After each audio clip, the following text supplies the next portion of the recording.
pala. Tuloy ka. Maraming salamat, Ibarra. Ako'y puntang Batangan ngayon. Baka may hahabilin ka. Wala. Nice ko lang, Elias, ay mag-iingat kasi yung paglalakbay. Meron akong masamang balita para sa'yo. Ano yun? May karamdaman pala si Maria Clara. Ngunit walang dapat ikabahala. Yun nga, inaalala ko kagabi pa lamang. Pero salamat na rin sa balita. Ngayon ay alis na ako. Isa lang, Elias. Ano nalaman yung pangyayari kagabi? Madali lamang. Ang magkapatid na namuno ay kaibigan ko. Ang kanilang ama ay binaril ng Guardia Civil.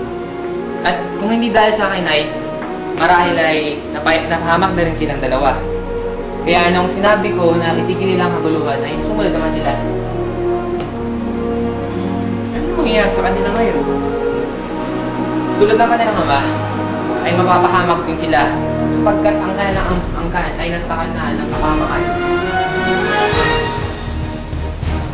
Alis na ako.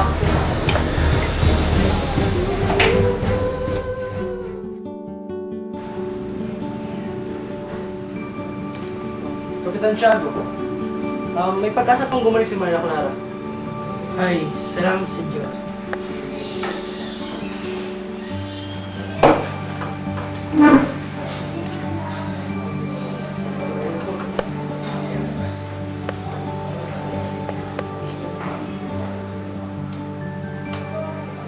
Alam niyo ba na ang malaking nakatulong sa pagaling ni Maria Clara ay ang dasal at pumili. At isa pa, ay ang kanyang pag-inom ng mga gamot. Tama kayo mga senyor. Bale, yung aking inagapan ng sakit ni Maria Clara, maganda yung kondisyon niya. Bale, pagaling na siya ng mga palong. Maria Clara, anak ko, hindi ka mamamatay. Salamat pag napalito kayo, Nuno. Padre, ito po para si Don Alfonso Linares, nakadarating lang ng Espanya. Linares, ikaw ba ang inaanak ng bayaw kong si Carlicos? Ako nga po.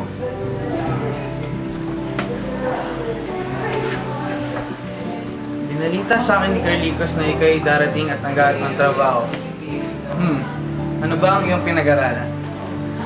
Ako po ay nagtapos na batas sa Universidad Central de Madrid. Madali kitang may hahanap ng trabaho.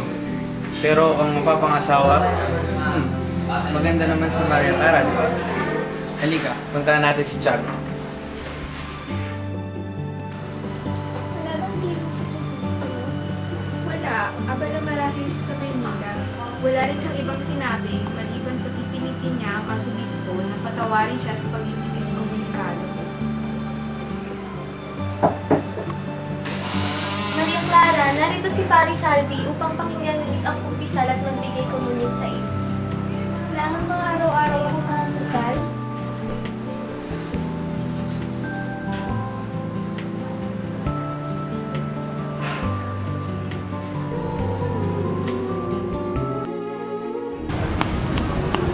Sige! Sino ka? Anong kailangan mo? Ako po si Elias, gusto ko makausap si Kapitan Pablo. Andun sila.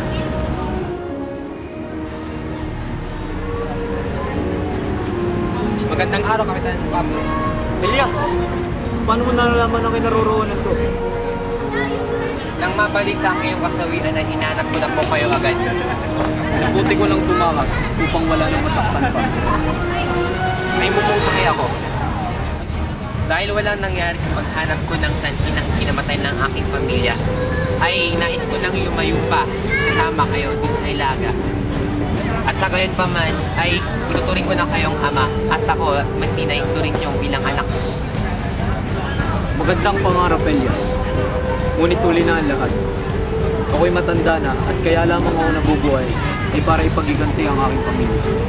Pinagsamantala ng mga Guardia Civil ang nag-iisa kong anak na babae at pinatayan dalawang anak na lalaki. Paano ako mabubuhay ng tahimik kung hindi ko may pagiganti ang aking pamilya? Naiintindihan ko kayo. Tingnan naman ang mga bahay ng mga Hindu. Yung kaya mapangin, yung kaya babaho. Kaya naman, tingnan mo naman ang babae niya. Hindi na nahiya sa balat niya. Bakit ganyan ka makatingin? Ako ba yung kumikitan?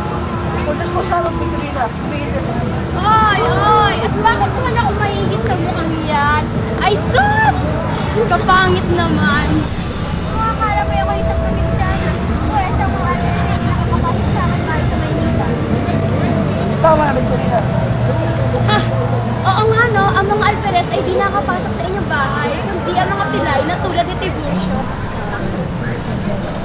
Tigil nyo itong pag-away ko. Baka gusto nyo dalhin ko kayo sa korte. Linares, kailangan mong hamuni ng patayan ng alferes upang maging karapat-dapat ka sa pagpapakasal mo kay Maria Clara.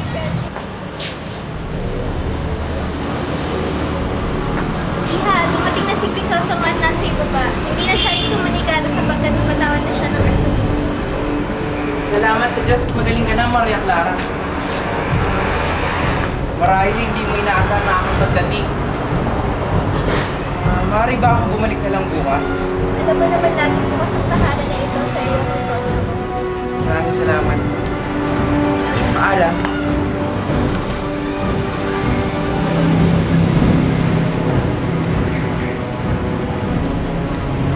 Oh, Elias, bakit? Kailangan kitang makausap sa lalong madaling panahon. Magkita tayo dun sa pampang ng Lawa mamayang hapon.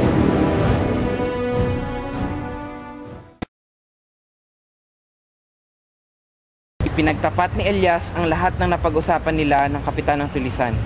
Pumayag si Ibarra na ipaalam sa gobernador general at ang kanyang mga kaibigan sa Madrid mga hinaing ni na Elias.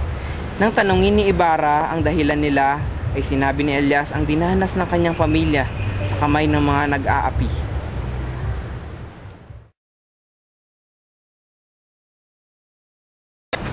Ang ninuno ko ay napagbintangan at pinahirapan. Di nito kinaya ang hirap, kaya nagpakamatay na lamang ito at iniwan ng asawa at 2 anak na lalaki. Ang panganay ay naging tulisan at nahulit pinatay, na siyang ihinamatay ng kanilang ina. Ang nalalabing anak ay namuhay ng tahimik at isinilang ako at ang kakambal kong babae. Nagpakamatay rin ang aking kapatid na babae sapagkat nang nais nitong magpakasal ay naungkat ang istorya ng kanilang ninuno at di pinayagang magpakasal. At ako ay naging palaboy na lamang. Nabalita mo ba nangyari kay Don Crisostomo Ibarra? Ay, oo, yung kay Padre Damos. Ito'y nakakalungkot. Balita ko, sumipot niya daw siya. Oo. Buenas! Linares. Buenas dias. Halika't sumalo ka sa amin. Maraming salamat. Alam niyo ba na kapag si Ibarra ay humingi lang ng tawad kay Padre Damaso, ay maayos na lahat. May kakasal na sila ni Maria Clara. At hindi siya patawarin ni Padre Damaso. Ay hindi. Si Padre Damaso ay ninong ni Maria Clara sa binyag. Tiyak na hindi siya makatangi doon.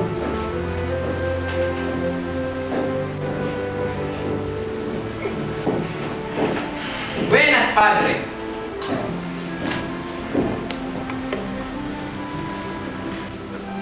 Buenos dias, Don Crisostomo. Kanina lamang ay pinag-usapan ka namin. Crisostomo, kailangan kita makausap.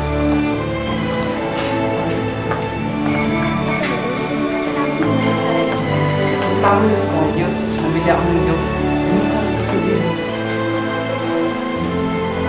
Sina, kapatid mo ako. Nagagalit ko sa akin si Maria. Ewan ko, ngunit iyak siya ng iyak. Ang gusto ng Kapitan Chavo ay papasal siya kay Linares.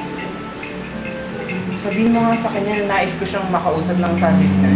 Hayaan